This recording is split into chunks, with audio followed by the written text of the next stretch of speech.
good morning sa inyong lahat mga YT friends. Ngayon naman ay tapos na ang bakasyon namin dito sa Aurora Province. 4 na araw na vacation. Yung pangalawang pag-akyat ni host dito sa Manggitahan, Ilasag, Aurora Province. Tapos na yung pamamasyal namin mga YT friends at ngayon ay pabalik na kami sa Isabela. Binabagtas namin ngayon mga YT friends ang daan pababa ng Quirino Province. Dito na kami sa bundok mga YT friends. Nakikita nyo naman ang tataas ng mga bundok at ito ang dinadaanan namin. Super zigzag pabalik doon sa Isabela, pero madadaanan namin ang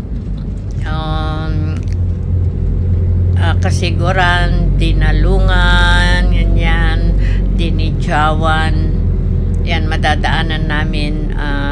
Quirino Province, yan ang tumbok namin mga YT friends bago kami makarating sa Isabela. Kaya ito, joyride muna tayo pabalik ng Isabela after 4 days vacation sa Aurora Province. Ayan, kumbaga nag-enjoy naman kami mga YT friends together with my kiddos na umakyat doon sa aming lugar sa Aurora Province. Pababa na tayo mga YT friends. At I think dito na tayo sa bungad ng Nagtipunan. So, ayan, patuloy tayo sa ating journey pababa ng Quirino Province bago tayo makarating sa Isabela. Patuloy pa rin tayo, puro bundok itong mga YT friends. Mahaba-haba din na journey ito pabalik. Siguro makakarating kami sa aming bahay dun sa Aurora Isabela about 5 hours later or more, kasi idadaan pa namin yung aking binata na si Brian sa kanyang opisina. So ayan mga YT friends, patuloy tayo sa ating journey. Pababa na tayo, pababa ng pababa, pero talagang long journey ito mga YT friends. Puro bundok ang nakikita. Mag-viewing na lang tayo sa mga dinadaanan. At least maganda naman.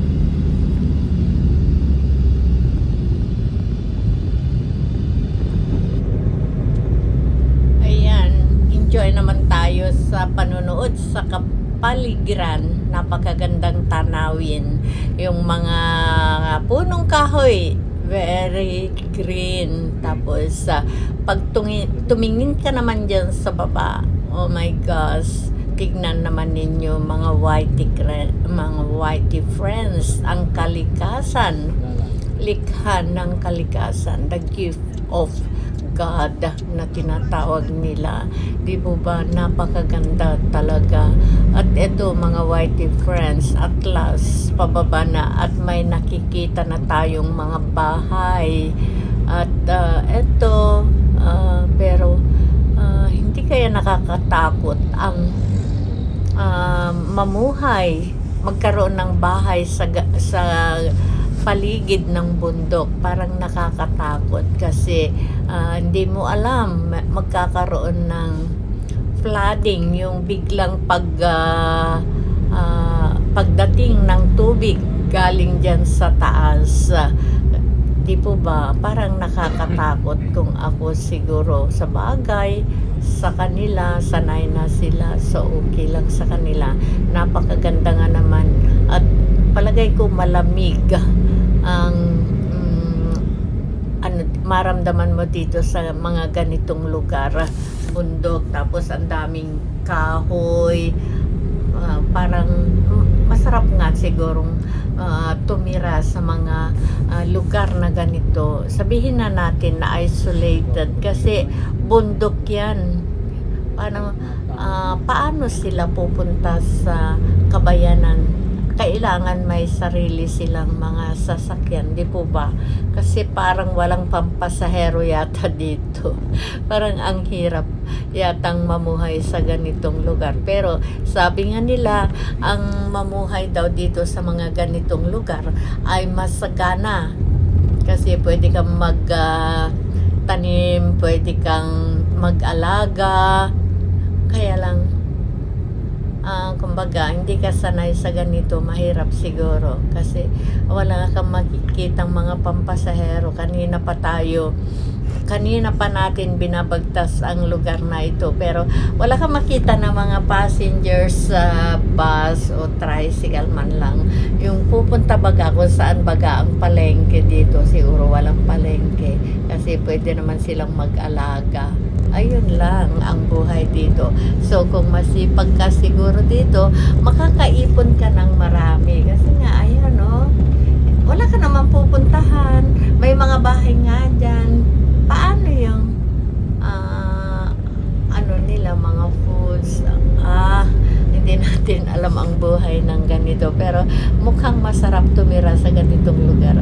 Nakikita niyo mga puno ng niyog. Gusto mong uminom ng coconut water, yung mga may-ari pwede lang manungkit dyan, di po ba? Mga whitey friends, I remember when my mother is still alive, at mga lolo ko noon, but I'm still young at that time. Nang nagpupunta kami sa mga lolo ko, parang ganito lang siya. Pero ang bahay naman nila ay doon sa bayan. So, hindi ko naramdaman na boring kasi umaakyat lang kami doon sa bundok. Pero ganito rin, kumbaga, meron sila yung tinatawag na rancho. At naalala ko nga, pag nakita ko ito, nung buhay pa ang mga grandmother and grandfather ko sa mother side, parang ganito. So, ang sarap na mamuhay kapag maraming punong kahoy sa kapaligiran. Gusto mong kumain ng prutas, ayan, kung may bunga, makakakain ka. Hindi kagaya kung sa kabayanan ka talaga tumira at wala kang mga tanim-tanim, ay puro bilihin. Paano kung walang perang pambili? Yun lang. Ay, nako, buhay.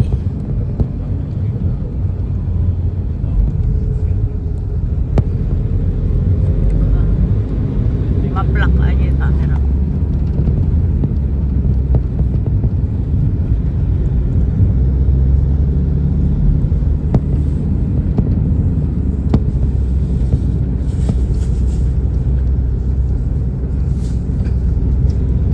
Ayan mga whitey friends, patuloy lang tayo sa ating pagbaba.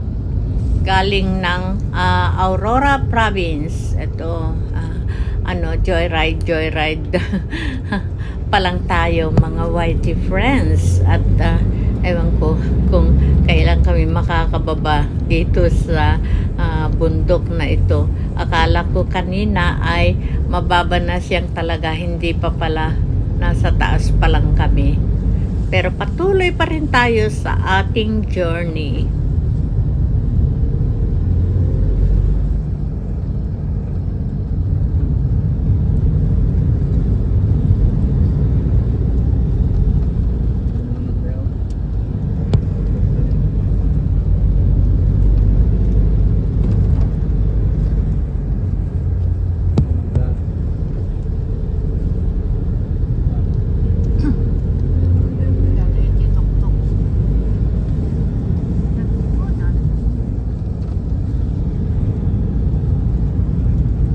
Ayan mga whitey friends, andito pa pala kami sa kataas-taasan ng Nagtipunan.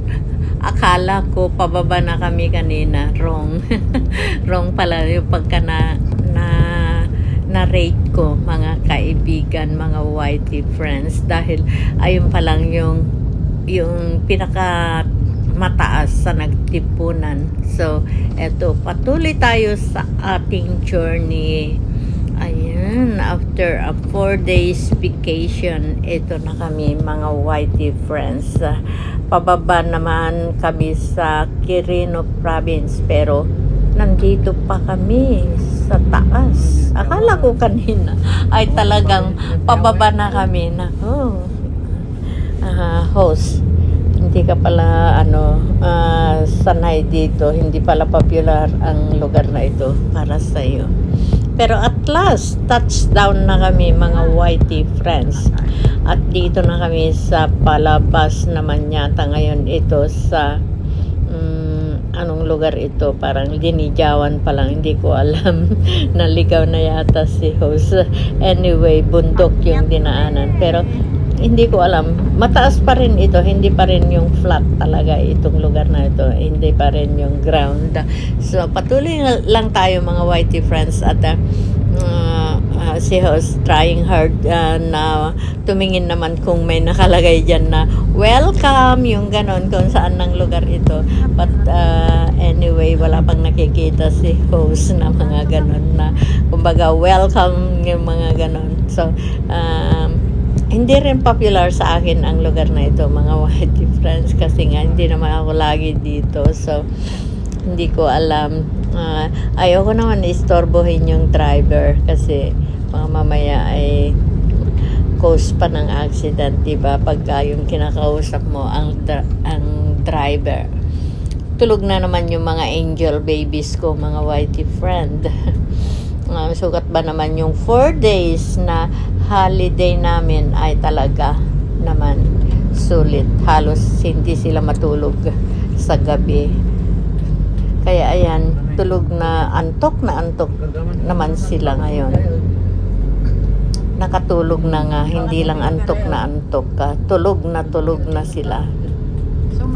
At mamaya naman ay siguro gising na naman mga yan, maglalaro pagdating namin sa Patag. So ito mga whitey friends, patuloy lang tayo sa ating joyride, sabihin na natin joyride ito, kasi nag-i-enjoy naman si host sa mga tanawin, although nakita ko na yan nung umakyat kami, pero patuloy pa rin si host sa kanyang pag-view sa nadadaanan. Napakaganda, green, ganyan, so hindi ka maboboring kasi iba-iba naman yung nakikita. So ito mga whitey friends, parang may nakita ako na pababa na yata ito. Sana pababa na, kasi ang tagal na kaming umiikot-ikot dito sa bundok. Nangahilo na nga yung mga iba ko yatang kasama, kaya natulog na lang sila. Ayan mga whitey friends, pero napakaganda, di po ba? Joyride talaga, napakaganda ang tanawin. Hindi ako nagsasawa sabihin na maganda, dahil yun naman ang totoo. Nagandahan talaga ako. Sa tinagal-tagal, 9 years yata na. Kasi yung last na punta ko dito, that was 2014. Nung last na akyat ko dito sa Aurora province. 2014, that was June nung last, at ito lang ang sumunod, yung kay kasama ko sila Ma'am Malu, yun, tapos ito ngayon pangalawang akyat ko sa taon 2023 na vacation ko dito sa Pilipinas. So ito mga whitey friends, napakaganda ang tanawin talaga naman.